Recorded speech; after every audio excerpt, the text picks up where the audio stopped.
बिस्मिल्लाहिर्रहमानिर्रहीम अस्सलाम वालेकुम। तो क्या हाल चाल है सब देखने वालों के। मैं हुसाइमा, आप देख रहे हैं फैज़ी किचन हैक्स। आज मैं आपके लिए देसी घी बनाने की बहुत ही आसान सी रेसिपी लेके आई हूँ।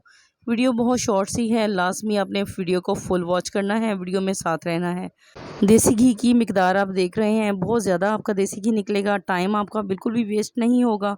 अगर ऑथेंटिक रेसिपी आपको चाहिए तो ये रेसिपी आपके लिए है। तो वीडियो को गौर से देखिएगा, लास्ट में इसको फुल वॉच कीजिएगा। यहाँ पे सबसे पहले आपने मलाई को ले लेना है, जो हम घर की जमा की हुई मलाई है, ये वही मलाई है। इसको आप चाहो तो इस तरीके से भी इस्तेमाल कर सकते हो, लेकिन मैं क्या करती हूँ कि मैं इसको थोड़ा सा गर्म कर लेती हूँ ताकि ये रूम टेम्परेचर पे आ जाए, क्योंकि ये फुल जो है वो ठंडी मलाई है। अगर आपको थोड़ा सा आप इसको गर्म कर लें तो ये बहुत ही जल्दी जो है ना, इससे आपका देसी घी भी तैयार हो जाएगा और मक्खन हमारा बनके बहुत जल्दी तैयार हो जाएगा और आपको खपना बिल्कुल भी नहीं पड़ेगा। तो यहाँ पे सिर्फ मैंने 5 मिनट के लिए इसको हल्की आंच पे गर्म कर लिया है। जैसे ही ये बिल्कुल मेल्ट हो जाए तो आपने इसको थोड़ा सा ठंडा करने के लिए रख देना है। हमारी जो मलाई है वो ठंडी हो चुकी है। तो यहाँ पे आपने क्या करना है, एक ग्राइंडर जग ले लेना है। परेशान आपने बिल्कुल भी नहीं होना, क्योंकि यहाँ पे सिर्फ हमें 2 मिनट की ज़रूरत है। यहाँ पे चिल ठंडा पानी लें, क्योंकि मलाई हमारी थोड़ी सी गर्म है। तो यहाँ पे ठंडा पानी लें आप, और इसको आप इसमें डाल दें। 1 गिलास पानी लिया और 3 से 4 बड़े चम्मच आप मलाई के लें। यहाँ पे आपका मक्खन जो है ना, वो आधा मिनट आप ग्राइंडर जग को चलाएंगे तो आपका मक्खन जो है जनाब बन के तैयार हो जाएगा। तो देखा आपने कितना आसान तरीका है। तो यहाँ पे आपके बर्तन जो हैं वो बिल्कुल भी गंदे नहीं होंगे।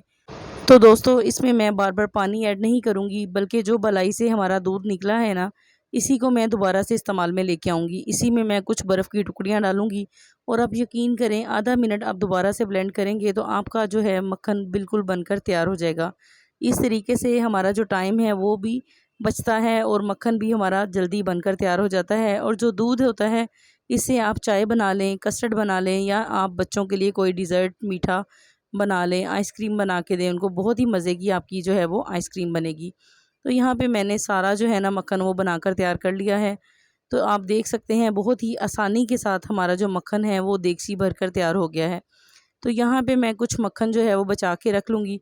बाकी जो मक्खन है ना, इसको आपने देगची को चूल्हे पे रखना है और आपने बिल्कुल इसको मीडियम फ्लेम पे सिर्फ आपने इसको मेल्ट करना है, पकाना नहीं है।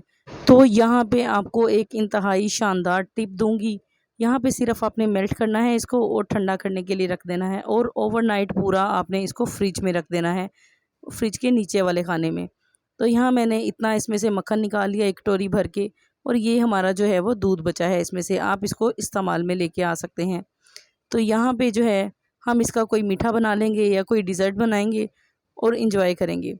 तो यहाँ पे जो मैंने रात भर मलाई को मक्खन को रख लिया था ना फ्रिज में, तो उसकी आप देख सकते हैं कंडीशन। तो यहाँ पे देखें, ये सारा जो ऊपर ऊपर तह जमी हुई है ना, ये देसी घी की है, और नीचे जो है वो दूध बैठा हुआ है। तो यहाँ पे ये दूध भी आप इसको स्ट्रेन कर लें, ताकि आपका जो मक्खन है वो आसानी के साथ उससे जो है वो देसी घी निकल सके और आपका टाइम बिल्कुल भी ज़ाया नहीं हो। हम क्या करते हैं कि हमारा जो है ना वो ऐसे ही दूध इसमें रहता है और हम ऐसे ही चूल्हे पे चढ़ा देते हैं, जिससे हमारा जो टाइम है वो बहुत ही ज़्यादा वेस्ट होता है। आप देखें, इसमें से अच्छे तरीके से मैंने दूध निकाल लिया है। आप इस दूध को भी इस्तेमाल कर लें और काम में लेके आएँ। तो यहाँ पे ये सारा देसी घी जो है वो आप क्वांटिटी इसकी चेक कर सकते हैं। इसको अब सिर्फ आपने पकाना है 5 से 7 मिनट के लिए, और आप यकीन करें कि इसमें कोई भी दूध नहीं है, ना ही इसमें से किसी भी तरह की स्मेल आएगी, ना हमारा देसी घी ख़राब होगा, बल्कि बहुत ही शानदार खुशबू के साथ, बहुत ही शानदार आला किस्म का हमारा देसी घी घर पर ही बनकर तैयार हो जाएगा। जो बाज़ार वाला देसी घी होता है, बहुत ज़्यादा मिलावट वाला होता है, उसमें उन्होंने दूसरा जो है वो घी ऐड किया होता है, जैसे कश्मीर हो गया या दाता हो गया। इस वजह से वो मिलावट वाला होता है और बहुत ही जल्दी ख़राब हो जाता है।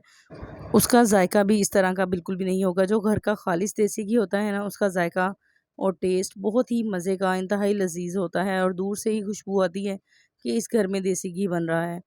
तो यहाँ पे हमारा जो देसी घी है वो बिल्कुल बनकर तैयार हो गया है, बहुत ही आला किस्म का, शानदार किस्म का। और देखें, बिल्कुल कुछ ही टाइम में, बातों बातों में हमारा जो देसी घी है ना, तकरीबन इसको पकते हुए 10 मिनट हो गए हैं, और आप देखें इस पे किसी भी किस्म की झाग नहीं है, कोई इसमें दूध नहीं है, ना ही बिल्कुल हमारी देगची जो है वो जली है। तो बहुत ही झटपट हमारा देसी घी बनकर तैयार हो गया है और इस पे हमें खपना भी नहीं पड़ा, बहुत ही आसानी के साथ। तो यहाँ पे देसी घी को मैंने ठंडा कर लिया था और एयर टाइट जार में इसको डाल लिया है। अब 6 महीने से 1 साल तक जिस तरह मर्ज़ी इसको इस्तेमाल करें, ये ख़राब नहीं होगा। फ्रिज में रखने की आपको बिल्कुल भी ज़रूरत नहीं है। तो यहाँ पे देगची की कंडीशन आप चेक कर सकते हैं कि देगची में कितना हमारा जो है ना वो छिजी सी लगी है। बिल्कुल भी हमारा जो देसी घी है वो ज़ाया नहीं हुआ, मक्खन भी ज़ाया नहीं हुआ और मलाई भी ज़ाया नहीं हुई। तो बहुत ही आला किस्म का, शानदार किस्म का हमारा देसी घी बनकर तैयार हो गया है। तो देखें मैंने कितनी कमाल की आपसे रेसिपी शेयर की है। वीडियो पसंद आई है तो वीडियो को ज़्यादा से ज़्यादा लाइक करें, शेयर करें अपने फैमिली एंड फ्रेंड्स के साथ, ताकि ये ऑथेंटिक किस्म की रेसिपी जो है वो हर एक भाई बहन तक पहुंच सके। मुझे दुआओं में याद रखिएगा, अपना और अपने बहन भाइयों का ख्याल रखिएगा, अपने पेरेंट्स का ख्याल रखिएगा।